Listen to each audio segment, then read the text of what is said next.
အပိုင်းတဲ့ကျူပကပြက်လိုက်တဲ့အချင်းများကတခါတလေလက်ချော်သွားပြီးရောက်ချင်တဲ့နေရာကိုရောက်သွားတယ်လို့ချစ်စင်တဲ့သူကိုချစ်မိသွားတတ်တယ်။ရှေ့ကနေခက်မြန်မြန်ရှောင်နေရင်ရုတ်တရက်တုံကနေရလိုက်တဲ့ဆုံကြောင့်ဖုန်းပို့ရင်လမ်းလျှောက်လာတဲ့ရမုံတယောက်ဆုံနောက်ကျောနဲ့တိုက်မိသွားသဖြင့်မျက်နှာကိုရှုံမဲလိုက်မိသည်။ရက်မယ်ဆိုရင်လည်းနည်းနည်းလေးတော့ကြိုပြောပါလားဟဲ့။ရမုံကတိုက်မိလိုက်သဖြင့်နာသွားသောနှစ်ဖူးပြင်ကိုလက်ဖြင့်ပုတ်နေရင်ပြောနေတော့လေဆုံကတော့ရမုံစကားကိုအာရုံမရောက်ပဲလမ်းမကြီးရဲ့တစ်ဖက်ကိုသာမျက်လုံးအချီတို့ကနေရာယူထားလျက်ပြီးတော့ဆုံတယောက်မျက်လုံးပေါက်ထွက်မတက်ကြည့်နေရင်ပင်မျက်နှာကမှုရတယ်လို့ပြုံးဖြီးဖြီးဆက်ဖြစ်ဖြစ်လေးဖြစ်လာတာဟီဟီဒီမနက်ခင်းကတော့ချစ်တင်နဲ့တာယာသွားပြန်ပြီမနက်စောစီစီချစ်စရာအတွေ့လေးတွေတွေ့လိုက်ရတာလက်နှစ်ဖက်ကဆွဲချနာကိုကင်ထားရင်းကနေရင်ပန်းနာထီကိုရှောက်လိုက်ကပြောနေလေတော့သည်ဆုံပြောတဲ့အတွေ့ဆိုတာဘာအတွေ့ကိုပြောတာမှန်ဝါသနာတူတငယ်ချင်းပီတီးလိုက်ပြီးဆုံဆိုသည်မှာအတွေ့အမျိုးစားအများကြီးရှိသည့်ကြားမှာတမျိုးတည်းကိုသာကွက်ပြီးစိတ်ဝင်စားတတ်သည်လေရမုံကလည်းမိန်းကလေးပီဆက်စုလို့တဲ့ဖြင့်ဆုံအကြည့်ရရှိရဘက်ကိုမျက်လုံးကိုဥတီလိုက်ပြီးတော့မိမိတို့တက်ကတူဂိတ်ပဝါကိုကြည့်ရင်ပြောနေတာကိုတွေးလိုက်ရလေသည်ကျောင်းတက်ချိန်ဖြစ်တဲ့အတွက်ကြောင့်ကျောင်းဂိတ်ဝမှာကျောင်းသားကျောင်းသူတွေပြပြန့်ခန့်မြတော်လာနေကြလေသည်ထို့အပြင်ကျောင်းဂိတ်အပြင်ဘက်တွေလည်းကျောင်းသားများကျောင်းသားကပါမပါစပင်းစီးဆိုးထားတဲ့ကျောင်းသားတွေပါမပါစစ်ဆေးနေတော့ဒုပါကျောင်းနေဌာနမှုဆရာများရှိနေသည်ကိုပါတွေ့လိုက်ရတော့တာဒီလောက်လူတွေအများကြီးရှိနေတဲ့ကျောင်းဂိတ်ဝဘယ်ရာကိုကြည့်ကဆုံတယောက်ဆက်ပြီးဖြစ်နေလဲဆိုတာကိုရမုံစဉ်းစားလို့မရနိုင်ဘာလို့ပြောနေရလဲငေါ့လည်းပြအောင်ငါလည်းကြည့်ကြတယ်ဆုံမျက်လုံးတွေရှိရဘက်ကိုအတင်းကောင်းတို့ရဲ့ရမုံပြခိုင်းတော့ဆုံကကျောင်းဂိတ်ဘဝနာကိုလက်ညှိုးထိုးပြသည်ဆုံလက်ညှိုးထိုးပြနေရကဒုပါကျုံရက်နေတော့နေရဒုပါကျုံရဲ့ဘဲပေးတင်တော့ရမုံတို့ရဲ့ဌာနမှုဆရာကြီးကဒုပါကျုံနဲ့ရက်စကားပြောနေတာကိုတွေ့လိုက်ရလေသည်ရမုံလမ်းဖြန်သွားကဆုံပခုံဖြန့်ကနေရိုက်လိုက်မိလေသည်ဟဲ့ငရဲတွေတော့အတုံးလိုက်တက်လိုက်ကြည့်တော့မှာပဲမကြံကောင်းမစီရဒုပါကျုံနဲ့ငါတို့ဌာနမှုကိုနှစ်ယောက်လုံးကအိမ်အောင်ရှိတယ်ဟဲ့ဟာငါအဲ့ဒါကိုပြောစရာလားဟိုမှာဒုပါကျုပ်ပြီးညာဘက်ဘေးမှာရက်နေတဲ့တယောက်တွေ့လားဆုံလက်ညှိုးထုတ်ပြရာကိုတေချာကြည့်လိုက်တော့မှဒုပါကျုံရဲ့ညာဘက်ဘေးတင်ရက်နေသောကျောင်းသားတယောက်ကိုတွေ့လိုက်ရလေသည်အရက်ရှိရင်အုပ်ကျမြမဆန်ဝါဝေးနေသောအသားမှာညီညွတ်ရောင်ရှက်အင်ကြီးကိုလက်ခောက်တင်ကဝတ်ထားသဖြင့်အသားရောင်နဲ့အင်ကြီးရောင်မှာဟတ်နေကအရန်ကိုကြည့်ကောင်းသောကျောင်းသားတယောက်ထိုကျောင်းသားကိုမြင်လိုက်တော့မှရမုံတယောက်မျက်လုံးနဲ့ဖြတ်ခနဲတောက်သွားလေတော့သည်ချောလိုက်တာဟဲ့တခါမှမမြင်ဘူးသူ freshman ထင်တယ်ထိုအခါဆုံရမုံဘက်ကိုမျက်စောင်းထိုးကြည့်လိုက်ပြီးမှပြောသည်ဟဲ့စနိုင်မဲ့အကြံนี่နည်းနည်းလျှော့သူ့မှာပိုင်ရှင်ရှိပြီးသားထင်တယ်သူ့နောက်မှာရက်နေတာနောက်တယောက်သူ့ရက်နဲ့꿰နေလို့မမြင်ရတာငါပြမယ်လားပြောဆိုနဲ့ဆုံကရမုံလက်ကိုဆွဲကတစ်ဖက်ကားလမ်းကနေကျောင်းဂိတ်ရှိရာဘက်ကိုလမ်းကူလာသည်ကျောင်းဂိတ်နာကိုဆုံတို့ရောက်တော့ထို့ကျောင်းသားသည်လည်းကျောင်းဂိတ်နာကိုရှောက်လာသဖြင့်ဆုံနှုတ်နဲ့ဆုံမိလေတော့သည်ထိုအခါမှပင်ထိုကျောင်းသားရဲ့နောက်တွင်ရက်နေသောနောက်ထပ်ကျောင်းသားတယောက်ကိုတွေ့လိုက်ရလေတော့သည်ထိုကျောင်းသားလေးမှာခေါင်းလုံးအရက်ခတ်ပူနဲ့အသားကဖြူပေးစွန်နေလျက်စပင်ပျော့လေးတွေနဲ့မျက်စံလေးရနှက်တွေကတကယ်ကိုကော့ပတ်ရုပ်လေးလိုချစ်စရာကောင်းသောမျက်နှာကိုပိုင်ဆိုင်ထားသူဖြစ်လေသည်ထိုကော်ဘက်ရုပ်လေးကသူ့ရှိမှရက်နေသောနီညိုရောင်ရှိန်ကြီးနဲ့ကျောင်းသားရဲ့လက်မောင်းအင်ကြီးစာကိုဆုပ်ဆွဲထားသည်ကိုတွေ့လိုက်ရလေသည်ထို့သို့ဆွဲကင်ထားရင်ပင်နှစ်ယောက်သားကျောင်းတန်းဝင်ရန်ကျောင်းဂိတ်ဝါနာကိုရှောက်လာကြချိန်မှာပင်ကျောင်းထဲကိုအတင်းတိုးဝင်လာသောကျောင်းသားကျောင်းလူများနှင့်စုပုံပြေးကျလာလေရာကော်ဘက်ရုပ်လေးကလူတွေကြားထဲမတိုးနိုင်တော့ပဲညက်နေရှာလေတော့သည်နီညိုရောင်ကျောင်းသားရဲ့အင်ကြီးစာကိုလည်းဆွဲထားရာကနေလှုပ်ချလိုက်မိပြီးနီညိုရောင်ကျောင်းသားကရှေ့ရောက်သွားကကော်ဘက်ရုပ်လေးကနောက်တွင်ကျန်နေလေတော့သည်ထိုအခါညီညွတ်အောင်ကျောင်းသားကနောက်တွင်ကြံခဲ့ရှာလေတော့ကော်ပတ်ယုံလေးအနားကိုပြန်လှည့်သွားပြီးလက်ဆွဲကအထဲကိုခေါ်သွားသည်ကိုတွေ့လိုက်ရလေတော့သည်ရမုံမျက်လုံးများပြုတ်ကျဲသွားကဘေးနေရက်နေသောဆုံလက်မောင်းကိုတစ်ချက်မတိမတာတိုက်လိုက်သည်ထိုအခါဆုံကမတိမတာကောင်းနှင်ပြရင်ထိုကျောင်းသားနှစ်ယောက်နားကိုကတ်သွားလေတော့သည်ကော်ပတ်ယုံလေးတို့နှစ်ဦးသာတူနှင့်စကားပြောနေကြရင်ကျောင်းဝင်းထဲကိုတွန်းဝင်သွားလေတော့တာကိုကျွန်တော်စာသင်ခန်းကိုလိုက်ရှာပေးအောင်နော်ကျွန်တော်တယောက်တည်းမရှာတတ်ဘူးအေးပါကွာစာသင်ခန်းထဲထိလိုက်ပို့ပေးမယ်ဟုတ်ပြီလားကိုတဲ့လားခေါ်လိုက်တာကော်ဘက်ရုပ်အတွဲလေးနာကိုကပ်ပြီးမတိမတာစူးစမ်းနေသူဆုံရောရမုံမှာထိုစကားတွေတေးချကြားလိုက်ရတာကော်ဘက်ရုပ်လေးတို့အတွဲကတော့လက်တွဲထားကြရင်ပဲကျောင်းဝင်ဝါကန်နေရှိစားရိုက်ဖို့အနီအောင်လေးနာတွင်ထောင်ထားသောပုတ်ပြောင်းမှစာရွက်တီကိုတွားရက်ကြည့်နေကြလေသည်ရ ရှက်ကြည့်နေတဲ့ဆိုတာကနီညိုရောင်ចောင်းသားကသာကြည့်နေတာဖြစ်ပြီးကော်ပတ်ယုံလေးကတော့သူ့ကိုရဲ့အင်ဂျီလက်မောင်းစာကိုစုပ်ကိုင်ထားကကြောင်တောင်တောင်လေးရက်နေတော့ထိုကော်ပတ်ယုံလေးအတွဲကိုစုံစုံနဲ့ရမုံကတော့ကန်တင်းကတီးချမြင်နိုင်သောဇပွဲကုံမှာအကြအနာနေရာယူထားကြကစူးစမ်းနေကြတော့တာချစ်စရာလေးဟဲ့တကယ်ကိုငါအိုက်ဒီရဲ့ဥခဲလေးပဲပရင်းပေါက်ကနေတဆင့်မြင်နေရသောကော်ပတ်ယုံလေးအတွဲကိုမျက်နှာမူရင်းမေးစီနှစ်ဖက်ကိုလက်ထောက်လိုက်ပြီးဆက်ဖြည်းဖြည်းနဲ့ပြောနေသောစုံစုံကြောင့်ရမုံကမျက်နှာကိုတစ်ချက်မဲ့လိုက်ပြီးစုံစုံရဲ့ပကုံးကိုဖြန့်ကနေတစ်ချက်ရိုက်လိုက်ကပြောလေသည်မိမနေရိုင်းစိတ်ကူးတွေရင်မနေနဲ့သူတို့ကရိုးရိုးလည်းဖြစ်နိုင်တာပဲဟုတ်ရိုးမရိုးဆိုတာနောက်ကျရင်တည်သွားမှာပဲစုံနေတာပါဒါမျိုးတွေကိုနှင်းနဲ့ချီပြီးစတော့လာတာမရိုးဆိုတာ confirm လို့ကတော့ကိုဖိရင်မီကိုဝင်းရံပေးလိုက်အောင်ပါရမုံပြောစကားကိုစုံစုံကလက်ထောက်ထားရင်ရပင်ပြန်ဖြေသည်မျက်လုံးကတော့ကန်တီးရှိကြော်ညာပုတ်ရှိတင်အခုထိရက်နေကြသေးသောကော်ပတ်ယုတ်အတွဲလေးစီမှမခွာနိုင်သည်ကော်ပတ်ယုတ်လေးအတွဲကတော့ကြော်ညာပုတ်မှာအခန်းရှာလို့တွေ့သွားပြီထင်သည်ကန်တီးဘက်ကိုထွက်လာနေကြသည်ကိုဆိုသူကကော်ပတ်ယုတ်လေးလက်ကိုအခုထိဆွဲထားတော့ထို့နောက်နှစ်ယောက်သားကန်တီးနဲ့ကိုဝင်လာကြလေသည်ကန်နီးနဲ့ကိုဟိုဒီကြည့်ကတစ်ချက်စူးစမ်းလိုက်ပြီးနောက်စုံစုံတို့ထိုင်နေသောဇပွဲနှင့်မလှမကန်းနေရှိသောဇပွဲလွတ်တစ်ခုတွင်ထိုင်လိုက်ကြလေသည်ပြီးတော့အနားကိုကပ်လာသောဇပွဲတို့အကိုကြီးကိုစားစရာတွေမှားနေကြလေတော့သည်ကျွန်တော်ကလက်ဖက်ရည်ကြားစိန်တစ်ခွက်ပြီးတော့ချင်းဆက်ကျော်ကြောက်ဝုတ်တစ်ပွဲပြီးတော့မိုင်းလိုအပူတစ်ခွက်ကော်ဘက်ယူလီရဲ့ကိုကမှားနေတာကိုကော်ဘက်ယူလီကငိန်ကာနားထောင်နေပြီးမှတခုံးဝင်ပြောသည်ကျွန်တော်မဟင်းကငရုတ်သီးဆက်ဆက်လေးနဲ့တပွဲပေးပါအာမစားရပါဘူးဘာငရုတ်သီးဆက်ဆက်နဲ့လဲအိမ်ကပေါင်မုတ်ထည့်ပေးလိုက်တယ်မလားအဲ့ဒါပဲစားကိုကမစားရဘူးပြောလိုက်တော့ကော်ဘက်ယိုလေးကမျက်နှာငယ်လေးနဲ့ငူမဲမဲဖြစ်သွားလေသည်ကျွန်တော်ရန်ကုန်ရောက်ခရီးကတခါမှမွေးငါမစားရသေးဘူးစားကြတယ်နော်ကိုတပွဲပဲမင်းနဲ့မတည့်ရင်ဘလို့လုံးမလဲကွာရှမုံနင်းကမျက်နှာချင်းဆိုင်မကြတကြမျက်စောင်းတို့နားတွင်ထိုင်နေတာဖြစ်ပြီးစုံစုံကတော့ထို့အတွဲကိုကြော်ပေးထားတာဖြစ်သည်စုံစုံကတီချာမမြင်ရတော့လဲသူတို့ပြောသမျှကိုတီချာကြားနေရတာဖြစ်သည်ဒါကြောင့်နားကိုကားနေအောင်နားထောင်နေမှပဲပခုံးနှစ်ဖက်ကိုကြုံကဇပွဲပေါ်တင်ထားသောလက်တို့ကအငြိမ်မနေရွာစီဖြစ်နေလေတော့သည်အမလီရူနေကြတာဆွေနေကြတာဆိုတာအသေးတွေရလိုက်တာဟဲ့အိမ်တွေလေးပါလေးဆဲအောင်မိမနင်းနေရကဟိုအတွဲဇပွဲရဲ့ဝင်တော့မယ်ဟိုကတကယ်ဟုတ်မဟုတ်တောင်တီချာမသိသေးတာဟုတ်ရှမုံကစုံစုံကိုမတိမတာတတိပေးရသည်တတိမပေးလို့မရစုံစုံကဒါမျိုးတွေမြင်ဘလို့မှတည်ငြိမ်သူမဟုတ်တော့ငယ်စဉ်ကတည်းကဝါသနာတို့တငယ်ချင်းဖြစ်တော်ညာစုံစုံကရမုံထပ်ပို့ဆိုသည်ယောက်ျားလေးနှစ်ယောက်ကိုပုံမှန်ထပ်ပို့ပြီးရင်းနှီးပုတ်ကန်နေတာမတွေ့လိုက်နဲ့တွေ့လိုက်တာနဲ့စုံစုံမဆက်တဲ့တင်ထိုယောက်ျားလေးနှစ်ယောက်ကအတွဲတွေမှာတော်တော်ကြီးကိုရင်းနှီးတဲ့အတွဲတွေဖြစ်ပြီးနေပြီပါဇက်နဲ့တောင်တော်တော်ကြီးကိုရင်းနှီးခိုင်းတာစုံစုံအတွေ့တဲ့ရင်တော့ထိုယောက်ျားလေးနှစ်ယောက်ကတော်တော်ကြီးကိုခရီးပေါက်နေပြီဆိုတာသိချနေတော့အရာကော်ဘက်ယုံလေးအတွေ့ကတော့စားတောက်စရာတွေရောက်လာပြီဖြစ်တဲ့ဖြင့်စားတောက်နေကြပြီဖြစ်သည်သူကိုကြောင့်မဟင်းကားငရုတ်တီးဆက်ဆက်ကိုစားခွင့်မရလိုက်ရှာတဲ့ဖြင့်မျက်နှာလေးကစူပုတ်နေကငွေပြီးချပြီးထားတော့မိုင်လိုကကိုစောင်းကြီးအောင်ကြီးနဲ့ယူတောက်နေလေတော့သည်တကယ်ဟုတ်မဟုတ်သူတို့နှစ်ယောက်ရဲ့ဒီလိုမျိုးမိုးမှန်လေးတွေကိုမြင်နေရတာနဲ့တင်အောင်သူတို့ရှစ်ပေးလို့ရနေပြီ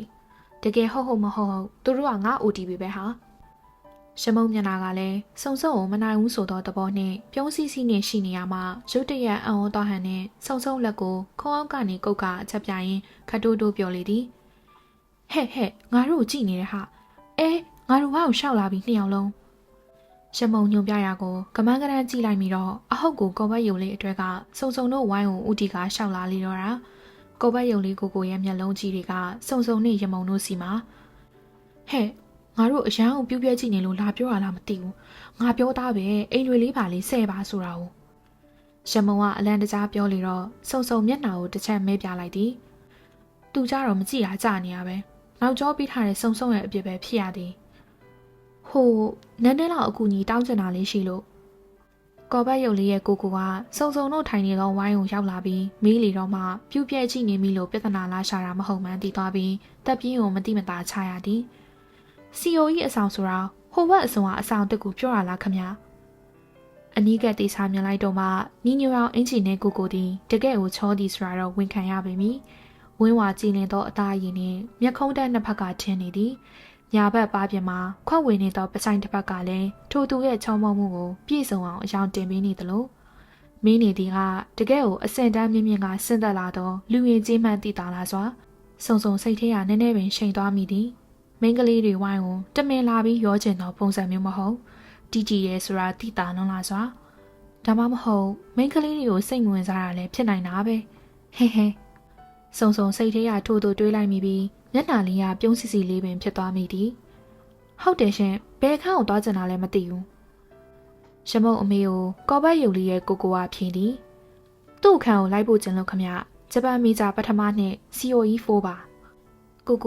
ဘေးမှာကောင်းလေးငူကထိုင်နေတော့ကော်ပတ်ရုပ်လေးကိုမိငောပြရင်ဖြေလိုက်လေသည်ထိုစကားကိုကြားတော့စုံစုံကဝမ်းသာအရာပင်ပြောလိုက်သည်အဲ့ဆိုရင်တော့မောင်လေးတို့အမားတို့နဲ့ပဲလိုက်ခင်ကြတော့အမားတို့ကဂျပန်မီဂျာတတိယနှစ်ကမောင်လေးတို့အခန်းနဲ့ဘေးချင်းကပ်ပဲစုံစုံစကားကိုကြားတော့ကိုကအာနာဟန်ပြင်ခေါင်းခါပြလိုက်ပြီးရှားပါတယ်ကျွန်တော်ကသူ့ကိုလိုက်ဖို့ယုံမယ်ကျွန်တော်ကအင်္ဂလိပ်တက်ရရပါဒီနေ့မှမန္တလေးကပြောင်းလာတာအော်ကျေးဇူးပါနော်သွားလိုက်ပါအောင်မယ်ခွင့်ပြုပါအောင်ခမကျေးဇူးပါဗျာစမ်းပိုင်တို့ကိုရောကော်ပတ်ယုတ်လေးကပါခါကိုင်းကဂျပန်လိုနှုတ်ဆက်သွားပြီးကိုကသူ့ကော်ပတ်ယုတ်လေးကိုလက်ဆွဲကကန်တင်းထဲမှာထွက်သွားလေသည်နှစ်ယောက်သားထွက်သွားတော့မှရမုံကမှုရတော်မျက်နှာဖြင့်မျက်စိတစုံလိုက်ကြည့်ပြီးတော့စုံစုံလက်မောင်းကိုတပြန်းပြန်းရိုက်ခါပြောလေသည်ငါတော့တကယ်ကြီးလို့ထင်ချင်လာပြီဟိဒီနှစ်ယောက်တော့ចောင်းသူတွေကြမှာနာမည်ကြီးအောင်မယ်ချောလိုက်တာဟဲ့ဆယ်မဲကြီးကတကယ်ကိုကျန်းရင်ရှင်မြန်မာပါရှင်ပဲဟိပါပချိုင်မှာတော့ပို့တူသွားတာရှင်းတယ်ငါတော့ crash လိုက်ပြီဟိုကဲလေးကလည်းချစ်စရာလေးဟဲ့နေ့လည်ကင် break တိုင်းကြရင် fresher welcome အတွက်စီးရင်ကောက်တယ်လို့ဘာလို့လို့နဲ့ festival အတန်းဘက်ကိုတွားချောင်းရအောင်မိမရှေ့ကြတော့ငါ့ကိုအင်္ဂရိဆယ်လေးပါလေးနဲ့ကိုရကြတော့မှထန်နေတယ်စုံစုံကမျက်နှာကိုမဲရွယ်ပြီးနှိပ်ကိုလိုက်တာကိုရမုံကနည်းနည်းလေးမှကိုဂယုမဆိုင်ဟန်ဖြင့်စပင်းနေကိုဟန်ပါပါဖြင့်လက်နဲ့တစ်ချက်တက်တင်ပြလိုက်ကပြောလာလေသည်အေးကွက်ရမှထန်တာဘလောက်ထန်တဲ့ဟေ့နင့်လိုလူရှိသူရှိအောင်ဟန်မဆောင်နိုင်အောင်ထိုင်နေသူမဟုတ်ဘူးရမုံအတန်ကနည်းနည်းကျဲသွားသည်ထင်ကန်တင်းကဆိုင်ပိုင်ရှင်ဦးလေးကြီးကစုံစုံတို့ကိုမျက်လုံးပြူပြီးလှည့်ကြည့်လာသည်ရမုံစကားအတုံးနှုံကမတိရဲ့သူတွေအဖို့ကြောချမ်းစရာတမျိုးအမြင်မှားနိုင်သည်လေစုံစုံကလက်ညှိုးလေးကိုနှကန်းသားရင်တေးပြလိုက်ပြီးတတိပေးရသည်တော်ပြီကြောင်းလဲတက်တော့မယ်ပထမအဦးဆုံးအချိန်ကမူလီစမ်းစီအချိန်တော့တော့ကြဝင်တာနောက်ကြလို့မူလီနဲ့အရစ်ခံနေရအောင်မယ်စုံစုံစကားအဆုံးမှာတင်ကြောင်းတက်ခေါင်းလောင်းတီးတန်ကြားလိုက်ရသဖြင့်နှစ်ယောက်သားမြက်ကလေးဆံပြဖြင့်ဆိုင်ပိုင်ရှင်ဦးလေးကြီးကိုပဲပတ်စံမရှင်းနိုင်တော့ပဲနောက်မှပေးမယ်ဆိုတဲ့သဘောမျိုးအချက်ပြကလွယ်အိတ်နဲ့ဆွဲခြင်းများကိုကောက်ကင်ပြီးလျင်မြန်သောခြေလမ်းများဖြင့်စာတင်ငန်းစီသို့ပြေးသွားကြလေတော့သည်ဆိုင်ပိုင်ရှင်ဦးလေးကြီးကတော့မနိုင်ဘူးဆိုသောသဘောဖြင့်ခေါင်းကိုသာခိုင်ရန်နေကပြုံးစီစီလုံရင်းကြံခဲ့လေတော့သည်အခုမှအသေးပြောင်းလာသောចောင်းသားတလေးနှစ်ယောက်ထိုကလေးမနှစ်ယောက်ကြောင့်ဘဝပြောင်းကြောင်ရတော်မူကိုအကြောင်းသိနေသူပြပြီးကြိုမြင်နေမိသည်လေအပိုင်းနဲ့တကယ်တွေးတာမတွေးတာယောက်ျားလေးတွေအပိုင်းရှစ်ဖို့ဟာဖူချိုရှိရဲ့အပိုင်းကျောင်းပြော်လေးတွေဖြစ်သောစုံစုံနဲ့ရမုံတို့သည်ကန်တင်းကိုစောစီစွာပင်ရောက်နေကြလေသည်ကျောင်းဖွင့်တာ2ရက်ရှိပြီဖြစ်တဲ့ဖြင့်ကျောင်းသားတွေလည်းလူစုံတက်စုံကျောင်းလာနေကြပြီဖြစ်သောကြောင့်ကျောင်းတွင်ဝန်းရံစရာအစဉ်လေးတွေများရှိမလားဆိုတာစူးစမ်းကျင်စိတ်ဖြင့်ကျောင်းကိုအစိုးရရောက်နေတဲ့ဆိုရင်လည်းမမှားပေကျောင်းကန်နေရနေကျောင်းခိတ်ပဝါကိုမြင်နေရသောပရင်းပေါက်နာတွင်ကြာကြာနာနာနေရယူကထိုင်နေရင်ကျောင်းထဲကိုဝင်လာကြသောကျောင်းသားကျောင်းသူများကိုကြည်စီနေကြလျက်ဟေးကမရီမော်နီအေးကျုပ်ကိုအရန်လွမ်းနေကြရမလားစီချင်းမရှိသောဘိန်းလဲတန်တို့စီကနေလောင်ကနေအတန်တန်ကိုကြားလိုက်ရပြီးစုံစုံတို့ထိုင်နေသောဝိုင်းနေရေမွေးနဲ့တထောင်ထောင်ကမှုန်တိုင်းတိုက်သလိုဝင်ရောက်လာလေတော့သည်လေဦးမရေမွေးနဲ့နေဆိုတာမှွန်ထနေရပဲရှမုံကနှာခေါင်းကိုရှုံရင်းပြောကတရှူးစာကိုယူပြီးနှာခေါင်းတွင်ပိတ်လိုက်လေသည်စုံစုံနဲ့ရမုံတို့ရဲ့တငယ်ချင်းဖြစ်သူလေအိုးမကောမြတ်သူကျော်ကသူ့ရဲ့ဆက်တင်ကောက်ကကော်ဖြန်းထားသောသပင်တူတူကောက်ကောက်တီကိုဟန်ပါပါနဲ့တတ်တင်လိုက်ရင်မင်းကလေးလုံကြီးများထက်ပိုပြီးတော့ချက်ကပ်နေအောင်ဝစ်စင်ထားသောပစိုးပန်းနုရောင်ကိုပိုပြီးချက်ကပ်အောင်ပြုပြင်လိုက်ရင်စပွဲတွင်ဝေထိုင်နေသည်ထို့နောက်ရုံးမရီတီကိုစီဆိုထားတဲ့ခဲလို့ရွှက်ပစ်နေသောအတန်ဖြင့်ပြောလာလေသည်ဟဲ့ကမရဲ့အဲ့ဒါမှော်နာမဟုတ်ဘူးမှွေးတာဒီလိုမျိုးအနာငါလိုနန်းဆန်တဲ့လူတွေစီရပဲရတာ Victoria Secret က bomb share ဟဲ့သိရလားအော်လီမဟုတ်ဘူးအမှန်စင်စစ်လေးဦးမသည်အလှပကိုအရန်ကြီးဆိုင်တတ်သောစစ်စီတဦးဖြစ်လေသည်တနေ့သူ၏cosmetic တွေအကြောင်းပြောနေရရင်ထမင်းမိန်ဟေးမိန်ဖြစ်နေတတ်သူတဦးလည်းဖြစ်လေသည် သို့တော်လေအိုသည်စုံစုံတို့နှင့်ဝါသနာတူသဖြင့်ယောက်ျားလေးတစ်ယောက်ဖြစ်တော်ညာညီမအရင်းညွေလိုပင်ခင်တွယ်ချစ်ခင်ကြသောတငယ်ချင်းများဖြစ်လေသည်စုံစုံတို့ကြောင့်နှင့်စကားပြောအဖောင်းပါဆုံးလေအကျယ်ဆုံးလူအဖြစ်သတ်မှတ်ခြင်းခံရသဖြင့်လေအိုးမဟုခေါ်ခြင်းဖြစ်သည်ကျောင်းနှင့်တစုံတစ်ခုသောအကြောင်းအရာတစ်ခုကိုလူတွေကိုကျင်ညာလိုပါကလေအိုးမကိုပြောပြလိုက်ုံသာထို့အပြင်ကျောင်းတွင်ရှိသောအစဉ်ယောက်ျားလေးတွေအကုန်လုံးရဲ့တည်င်းကိုတည်စင်မှာကလေအိုးမကိုအပူကကြရလေသည်ပြောရမည်ဆိုရင်လေအိုးမသည်စုံစုံတို့ကျောင်းတွင်အရေးပါအရာရောက်သောလူတစ်ယောက်ဖြစ်သည်ပေါ့လေအိုးမစပွဲတွင်ဝင်ထိုင်ပြီးနောက်ကန်တင်းဆိုင်ပိုင်ရှင်ဦးလေးကြီးကိုနန်းဆန်လာသောအတန်ဖြင့်ကျဲလောင်စွာဖြင့်အော်ပြောလေတော့သည်ဦးလေးမီးတောက်နေကြပင့်မဲ့လေးတစ်ခွက်မြန်မြန်လေးလုပ်ပေးလို့ထို့သို့မှလိုက်ပြီးနောက်တစုံတစ်ခုကိုတတိယသွားဟန်ဖြင့်စပွဲခုံကိုလက်ဖွားဖြင့်တဖြည်းဖြည်းပုတ်ကပြောလာလေသည်ဟဲ့ပင့်မဲ့ဆိုမှတတိယရတယ်နင်တို့တွေကြည်ပြီးသွားကြပြီလားဆိုဒါအစထရီလာလေးရိုလိုက်တာဆိုတာငါမှခေါင်းကိုကိုက်ပြီးအောင်ကြည့်ရတာလေဦးမစကားကိုရမုံကဝင်ရောက်ထောက်ခံလေသည်ကြည်ပြီးကြားပေါ့ငါကလေးဝက်ကလေးကချစ်ဖို့ကောင်းလိုက်တာဆိုတာနင်းနဲ့များကွာပါရမုံစကားကိုလေဦးမကဂယူးမဆိုင်ပဲထင်းနေအောင်ဆွဲထားသောမျက်ခုံးကိုဟန်ပါပါဖြင့်ဝင်ကဦးလေးကြီးလာချပေးသောပင်မကိုတောက်နေလေတော့သည်ထိုအချိန်တွင်ကန်နီးနဲ့မှမိန်းကလေးအားလုံးရဲ့အာမေဒိတ်တံများကိုကြားလိုက်ရပြီးထိုမိန်းကလေးများအားလုံးရဲ့မျက်လုံးအကြည့်တွေကကန်နီးအပေါက်ဝါကိုရောက်နေတယ်ဆိုတာသိလိုက်ရသဖြင့်စုံစုံလဲကန်နီးအပေါက်ဝါကိုမျက်လုံးအကြည့်တွေကိုပုတ်လွှတ်လိုက်မိလေသည်ကန်နီးနဲ့ဝင်လာတဲ့သူတွေကမနေ့ကစုံစုံတွေ့ခဲ့သောကိုကိုနှင့်ကိုဘတ်ရုပ်လေးနှစ်ယောက်ဟဲ့ဟိုမှာမနေ့ကငါတို့တွေ့ခဲ့တဲ့နှစ်ယောက်မလားရမုံကစုံစုံလက်ကိုမတိမတာပုတ်ပြီးတော့ခတ်တိုးတိုးပြောတော့စုံစုံလဲကောင်းနှင်ပြလိုက်မိသည်ဒီနေ့ကတော့ကိုကိုကကောဘတ်ရုပ်လေးရဲ့စာအုပ်တီကိုကင်မေးကဝင်လာတာဖြစ်လေသည်အင်္ဂလိပ်စာရေးရဖြစ်သောကိုကိုသည်ဂျပန်နီးစ်ဖက်စီယာတက်စ်ဘုတ်တီကိုကင်လာလေသည်စုံစုံနဲ့ရမုံအပါဝင်ကန်တင်းတစ်ခုလုံးဒီပါအာယုန်တွေကကိုကိုတို့အတွဲစီကိုရောက်နေရဲဆိုတော့လေလီယိုးမှလည်းစုံစုံလုံးကြည့်ရကိုလိုက်ကြည့်မိသည်ပေါ့ဟဲရှင်လေဦးမအတန်ကအနှဲငယ်ကျဲသွားတဲ့ဖြင့်ရမုံကလက်ညှိုးလေးကိုနှက်ခမ်းတွင်တေကအတန်တိုးဖို့အချက်ပြရသည်လေဦးမနဲ့စုံစုံကတော့ကိုကိုနဲ့ကော်ပတ်ရုပ်လေးတို့အတွဲကိုမြင်လိုက်ရတာနဲ့မျက်လုံးတွေကအယောင်တောက်သွားကမျက်နှာလေးတွေကဆက်ဖြဲဖြဲလေးတွေဖြစ်လာကြတော့တာဖြစ်သည်စုံစုံကတော့နည်းနည်းလေးမှခဏမငြိမ်တော့ပြီကန်တင်းတစ်ခုလုံးရဲ့အာယုန်တွေကကိုကိုနဲ့ကော်ပတ်ရုပ်လေးထန်နေရောက်တာမမှားဘူးလို့ဆိုနိုင်လောက်အောင်ပင်ကိုကိုရဲ့ကိုရောင်ကိုဝါဒီကတောက်ပါလွန်နေပြီးကော်ဘတ်ယုံလေးကချစ်ဖို့ကောင်းလွန်နေတာဖြစ်သည်စပိုးရှာပတောက်6ရောင်နဲ့ရောဘဆိုးအနက်ရောင်ကိုဝစ်စင်ထားသောကိုကိုကရှင်းတဲ့တည်ငြိမ်လွန်နေပြီးဘဲဘက်ပါပင်ကပချိုင်းကြောင်ပို့ပြီးတော့ကိုရောင်ကိုဝါတောက်ပါနေတယ်လို့ကော်ဘတ်ယုံလေးကလည်းအဖြူရောင်ရှက်အင်ဂျီလေးနဲ့တကယ်ကိုကော်ဘတ်ယုံလေးအတိုင်းပဲကန်တင်းတစ်ခုလုံးကသူတို့နှစ်ယောက်လုံးဝိုင်းကြည့်နေကြသည်ကိုမသိသည်လားဂယုမဆိုင်သည်လားတော့မသိကန်တင်းတစ်ခုလုံးနဲ့သူတို့နှစ်ယောက်သာရှိသေးရဲ့လားနှစ်ယောက်သားတယောက်မျက်နှာတယောက်ကြီးကမိုးမှန်နေဖန်တီးရင်ကန်နီးနဲ့ကိုဝင်လာကစုံစုံတို့နဲ့မလှမ်းမကန်စပွဲဝိုင်းနေဝင်ထိုင်လိုက်ပြီးအနာကလာသောဆိုင်ပိုင်ရှင်ဦးလေးကြီးကိုစားစရာတွေမှားနေလေသည်ဦးလေးကျွန်တော်ကိုလက်ဖက်ရည်ကြားဆိုင်တစ်ခွက်သူ့အတွက်မိုင်းလို့အပူတစ်ခွက်ကိုကိုကျွန်တော်ကိုဒီနေ့မွေးငါပေးစားမယ်ဆိုပြီးတော့ကော်ဘတ်ရုပ်လေးကမျက်လုံးလေးတွေပုတ်ခတ်ပြောရင်းသူ့ကိုကပူစားလေသည်ဟာမနက်ကဝမ်းနေသွားထားတာကိုမစားရပါဘူးမိုင်းလိုပဲတော့နောက်ထပ်စားခြင်းပေါမုတ်ကျုပ်ကျော်စားဟာဗျာမသိဘူးစားမှာပဲလွန်စကားနားထောင်စမ်း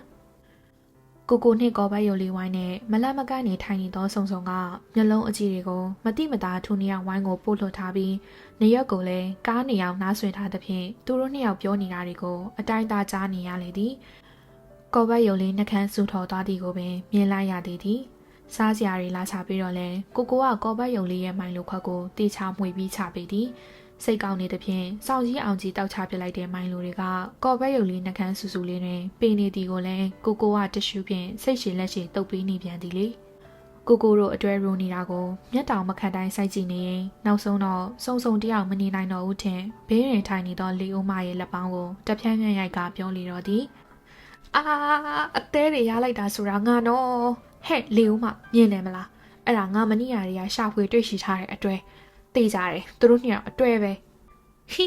အစင်လေးတွေဖလန်းလေးတွေငါအသေးနှလုံးတွေတော့တဖြူဖြူနဲ့တော့ကြွရပါပြီကိုကိုတို့ရဲ့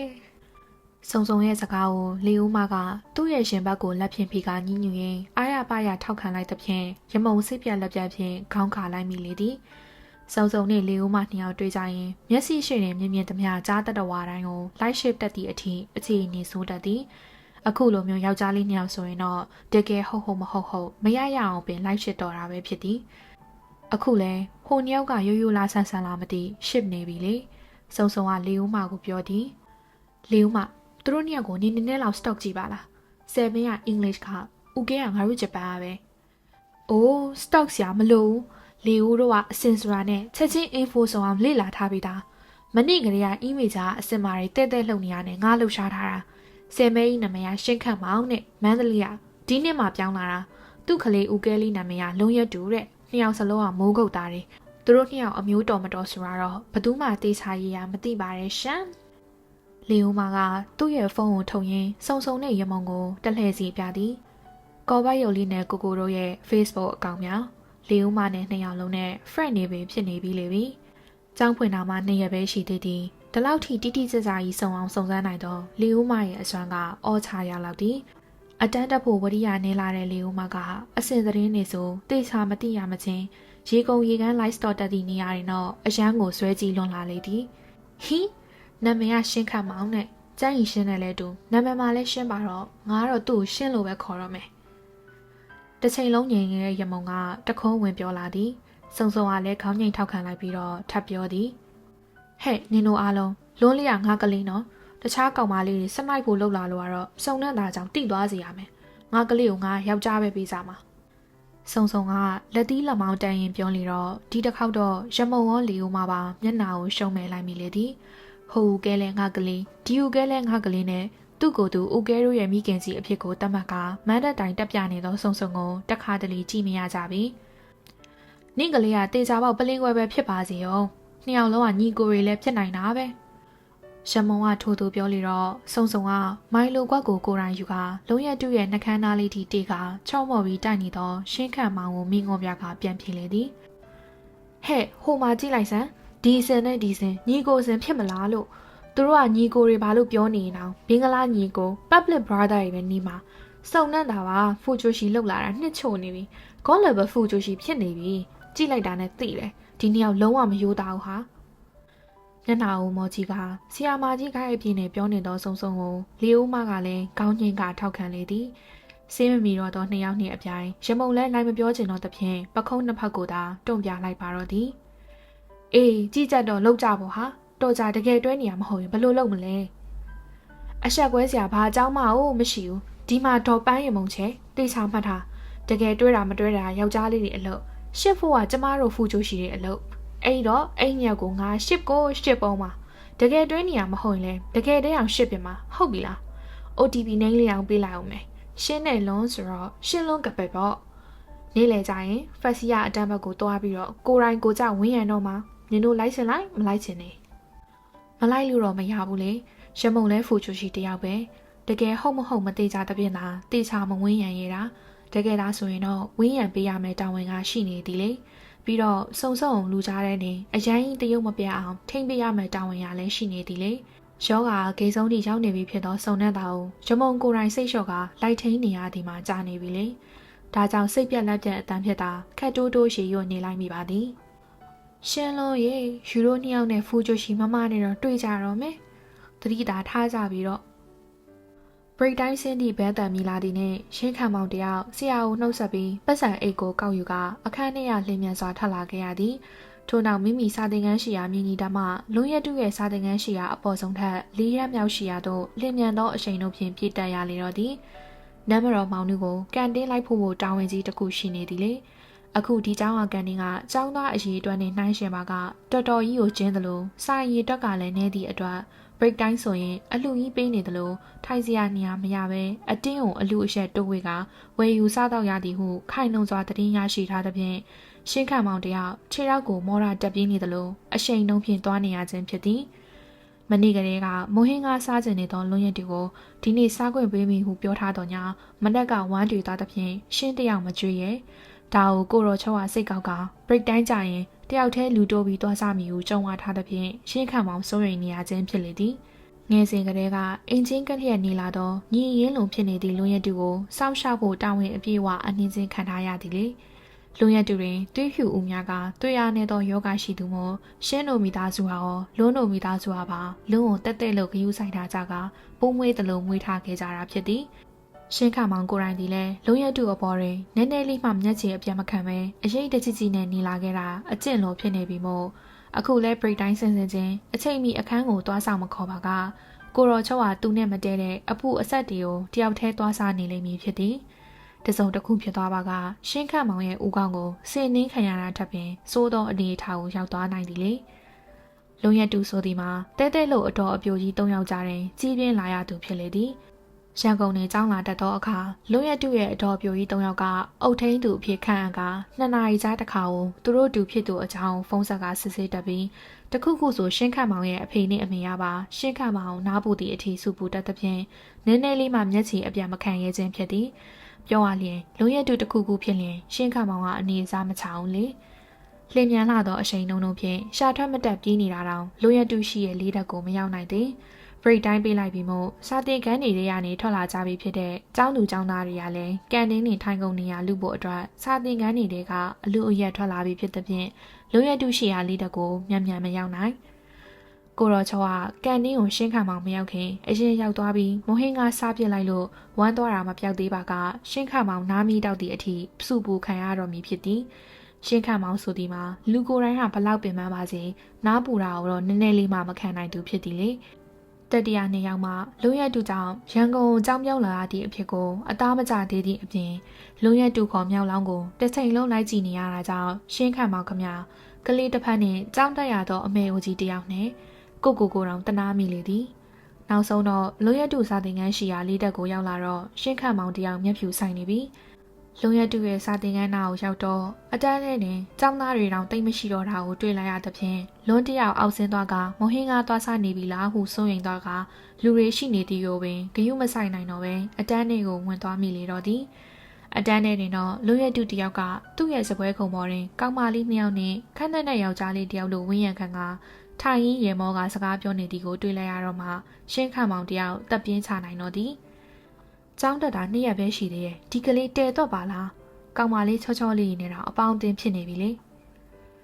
ရှင်းခမောင်တယောက်လုံရတူထိုင်နေရနေရာကိုရှောက်သွားရင်မျက်လုံးအကြည့်ရိုးကလုံရတူနားရင်ကထိုင်နေသောချစ်စရာကောင်မလေးတယောက်စီတို့ရောက်သွားလေတော့သည်အယ်မွန်ရှိတ်နှလုံးလေးတွေနဲ့ရှေ့အတီညှက်ထားသောစာမူရိုင်းစပင်အတီလေးနဲ့နရွက်ကကားလေးတွေနဲ့တကယ့်ကိုချစ်စရာကောင်းလွန်လှလေသည်တစ်ချက်လွန်းနေစကားပြောရင်ရေးလိုက်တော့မြင်လိုက်ရတဲ့သဆွေလေးတွေကလည်းဘလို့လေးတွေမှန်းကိုမသိရုတ်တရက်စာတင်ခန်းထဲရှိလူများအလုံးပြောက်ကွယ်သွားပြီးတော့ရှင်းခတ်မောင်တယောက်ထိုကောင်မလေးတယောက်တည်းကိုသာမြင်နေတယ်လို့ကိုလာပြီလားချာလိုက်တာကျွန်တော်ကစောင့်နေတာရှင်းခမောင်အတန်းထဲကိုဝင်လာတာကိုမြင်လိုက်တဲ့လုံရတူကလက်လှမ်းပြကလန့်ခေါ်လိုက်တော့မှရှင်းခမောင်တတိပြောင်းဝင်ကအင်္ဂရီဆယ်ရသည့်အဖြစ်ကိုရောက်ရသည်ပေါ့လေထိုကောင်မလေးကရှင်းဝင်လာတာကိုမြင်လိုက်တော့ရှင်းကိုကြည့်ပြီးမျက်လုံးလေးတွေဖြတ်ခနဲတောက်သွားကသဆွေလေးကြီးပေါ်သည့်အထီရေးပြတာကိုမြင်တော့ရှင်းခမောင်ရှင်နဲ့ဒုက္ခနဲပင်မြည်သွားသလို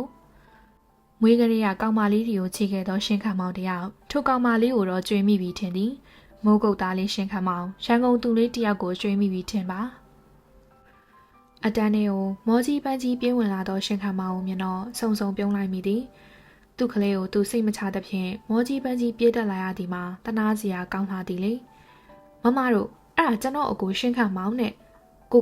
ဒီကကျွန်တော်တို့မိသားအစမ်းပိုင်းနေဒီကမမစုံနေတာတဲ့ဒီဘက်ကမမပန်းရမုံချဲတဲ့ဟိုကအကိုကတော့မြက်သူကျော်တဲ့လုံရတူကအနားကိုရောက်လာသောရှင်ခမောင်နဲ့စုံစုံတို့ကိုမိတ်ဆက်ပေးလေသည်ရှင်းခါမှာမောနေသည့်စားမှကြိတ်ပြုံးလိုက်မိသည်သူကြွေမိသောကောင်မလေးနာမည်လေးကစုံနှံ့တာတယ်လားဒီတခါတော့ညီဖြစ်သူလွန်ရတူကိုကျေးဇူးတင်မိသည်ရှင်းခါမောင်အတွက်တခါတည်းအဆင်ပြေအောင်လမ်းကြောင်းပေးနေသလိုဖြစ်နေသည်မဟုတ်ပါလားကောင်မလေးရှိတွင် impression တက်အောင်ညီဖြစ်သူကိုအလွန်ကြည့်ဆိုင်သောအကိုတယောက်လိုအထကြကြနေပြရမည်လေရှင်းခါမောင်စုံစုံတို့အားလုံးကိုတေချာပြုံးပြလိုက်ပြီးနောက်လွန်ရတူကိုကြီးကပြောလိုက်သည်မင်းအောင်များဆင်းသွားပြီလားလို့လန့်သွားတာပဲရှင်းခါမောင်ကမောနေတာမပြောက်သေးဟန်ပြင်ပြောကလုံရံစပွဲတွေလက်ထောက်လိုက်ရင်အမောဖြေနေလေသည်လုံရတူကနှာခေါင်းလေးရှုံပြကပြန်ဖြေလေသည်ကိုကလည်းဗျာယောက်ျားလေးပဲမွေးကားလေးတပွဲစားမိလို့ဝမ်းသွားတာဘာမှမဖြစ်နိုင်တာမင်းတို့တော့အဲ့လိုဖြစ်မခံနိုင်ဘူးကွာဟုတ်သည်လေ ဝမ်းသွားတာမပြောနဲ့မနက်တိုင်းဗီဒီယိုကောပြောလို့လွန်ရက်တူရဲ့နှကန်းလေးနည်းနည်းဖြူစုံနေတာနဲ့ရှင်းခတ်မောင်ကိုသာတာဝန်ရှိသူအဖြစ်ဝမ်းပြောနေလိုက်ကြသည်မှာတယောက်တစ်ပေါက်ဒီတော့မဖြစ်ခင်ကကြိုတင်ကာကွယ်တစ်ချိန်လုံးလိုက်ဆောက်ကြည့်နေမှဖြစ်မည်လေစုံစုံကတော့မျက်စိရှိမှတင်ဟမ်မဆောင်နိုင်အောင်အဖြစ်တဲပြနေသောရှင်းခတ်မောင်ကိုကြီးကအသေးတွေရာလုံးသဖြင့်ပြုံးဖြည်းဖြည်းဖြစ်နေသောမျက်နှာပိုးကိုမနှဲထိန်ချုံနေရလေသည်မမတို့အဲ့ဒါသာကြည့်တော့ကိုကအဲ့လိုပဲစိတ်ရှုပ်ဖို့ကောင်းတယ်လွန်ရတူကနှာခေါင်းလေးရှုံကစုံစုံတို့ဘက်ကိုကြည့်ပြီးလှမ်းတိုင်သည်စုံစုံတို့အုပ်စုဘရိတ်တိုင်းရောက်ခရဲကလွန်ရတူရဲ့အခန်းကိုသွားပြီးအတင်းမိတ်ဆက်ထားပြီးလွန်ရတူကစုံစုံရဲ့ idea ဥခဲလို့ပြောလို့ရလာအောင်ပဲခလေးလေးတယောက်လိုချစ်ဖို့ကောင်းလို့သည်အိုးခလေးလေးကလည်းကိုကခလေးကိုချစ်တာပါဟုတ်တယ်မလားအဲ့လိုတော့မပြောအောင်လေစုံစုံကသွေးတိုးဆန်းလို့သောသဘောဖြင့်ရှင်းခတ်မောင်ကိုတေချာဆိုင်ကြီးကမေးလေတော့ဘေးနေရက်နေသောရှမုံကလက်ကိုဆွဲကလှမ်းတာတော့ညာမီတော့ရှင်းခတ်မောင်ကလည်းစုံစုံပြောတော့အတိတ်ပဲကိုတေချာမသိပဲစုံစုံနဲ့လိုက်ရောညီတွေသဘောမျိုးဖြင့်မျက်နှာကိုဆွဲဆောင်မှုအရှိဆုံးဖြစ်အောင်ပြုံးပြကပြန်ပြေးလိုက်မိသည်ဟုတ်တာပေါ့ဗျာကျွန်တော်မှသူတယောက်ပဲရှိတာဘူးဟီးဟုတ်တာပေါ့ရှင်းကအရန်ချစ်တတ်တာပဲရဲ့လေဦးမကလည်းတအားအော်ကဖန်ကဲလင်းလှုပ်ချင်စိတ်ကိုထိမ့်ချုပ်နေရဟန်ပခုံးနှစ်ဖက်ကိုကြုံကစုံစုံနဲ့ရမုံဘက်ကိုအတိတ်ပဲပါချီရင်ပြောနေလေတော့သည်လူတွေအားလုံးကတော့သူ့အတွင်းနဲ့သူဟုတ်နေကြသည်ပဲလေကဲငါတို့လည်းသွားအောင်လွန်ခလေးလေးမမတို့မှတ်ထားနော်ကိုမရီလိုသဘောထားတခုခုဆိုဖုန်းသာဆက်လိုက်ချက်ချင်းပြေးလာခဲ့မယ်ဟုတ်ပြီလားစုံစုံကလွန်ရဲ့ခေါင်းလေးကိုပုတ်လိုက်ရင်နှုတ်ဆက်လေတော့လွန်ကပြုံးရည်ကခေါင်းညှိပြသည်ဟုတ်ကဲ့ပါမမရှင်သွားပြီနော်ဟုတ်ကဲ့ခမလေဦးမကရှင်းခတ်မောင်ကိုပါလက်ပြရင်နှုတ်ဆက်တော့ရှင်းခတ်မောင်ကပါပြုံးပြရင်ခေါင်းငိမ့်နှုတ်ဆက်သည်ပြုံးလိုက်တာတော့ပချိုင်ကြီးကထင်းနေအောင်ပေါ်တော့တာတော်တော်ကိုကြည့်ကောင်းတဲ့ဆယ်မဲကြီးလိုပင်စုံစုံစိတ်ထိုင်တွေးလိုက်မိသေးသည်ဒီလိုမျိုးချစ်တက်လို့ခယူးဆိုင်တက်တဲ့သူကိုရထားတာလွန်းဆိုရဲဥကဲလေးအရန်ကန်ကောင်းသည်လေတနေ့နေ့တော့သူတို့စုံတဲ့လူသီးရှင်ကြားချစ်ခွင့်ရအောင်စုံစုံကူညီပေးမိဟုစိတ်သေးရဆုံးဖြတ်ချက်ချထားလိုက်မိသည်စုံစုံနဲ့လေဦးမသည်လူရဲတူရဲ့စာတင်ခန်းနေရထွက်သွားပြီးတာတောင်အခန်းဝရင်ရစ်တီဖြင့်အခန်းနေရလူရဲတူရဲ့ရှုပ်ပွားနေသောသပင်လေးတွေကိုပြန်ပြီးတက်ရက်နေအောင်လှုပ်ပေးနေသောရှင်ခံမောင်နဲ့လူရဲတူတို့ကိုမတိမတာစောင့်ကြည့်ကလက်သေးတကိုက်ခုံဆွဖြင့်ခဏဦးမငိမ့်နှစ်ယောက်သားလက်ဆွဲကအောက်ထပ်ကိုဆင်းသွားလေတော့မှကော်ရီတာအကွေရနေချောင်းကြည့်နေသောစုံစုံကပြုံးဖိနေသောမျက်နှာဖြင့်မှတ်ချက်ပြူသည်တေးကြတဲ့ရှမုံသူတို့နှစ်ယောက်ရိုးကိုမယုံစောစောကလွန်ငါမေးရော်လဲညီကိုအရင်နေမဟုတ်ဘူးတဲ့ဒါမဲ့သူတို့မိသားစုကအရန်ကိုရင်းနေတာတဲ့နင်တန်တရားကြီးများမနေနဲ့တော့ရှင်းလို့ဝင်းရံမို့သာပြင်ထားလိုက်ပြီးတော့ဟဲယောက်ျားလေးရှားတဲ့ငါတို့ကြောင့်မှဒီလိုမျိုးအတွဲလေးရှိလာရဲဆိုတာကံကောင်းလို့နေတာဒါမျိုးမှမဝင်းရံရင်စုံစုံတို့ဖူးချိုးရှိလုံးမနေတော့ဘူးရှမုံဘာမှမပြောရသေးခင်လေအိုးမကဝင်ရော်သည်ဝင်းရံအောင်မပိုးဆိုးပတ်ဆက်ကိုဝင်းရံအောင်မစုံစုံရင်ရိုက်လိုက်ပါအောင်အတိုင်ဖောက်ကြီးကတယောက်နဲ့တယောက်လက်ဝါးချင်းရိုက်နေကြတော့လေအိုးမနဲ့စုံစုံကိုကြီးကရမုံတယောက်ဘယ်နဲ့ကြိမ်မြောင်မှမသိတပြင်းချမိရပြန်ပြီရှင်းလုံးကဂျင်းမဟုတ်တာအသာထားအခုလောလောဆယ်တော့ရှင်းလုံးကြောင့်ရမုံတို့ကန်တင်းနေလူချက်ကနေ့လေစာလွတ်တော်မီကိန်းတော်ဆိုင်နေပြီလေ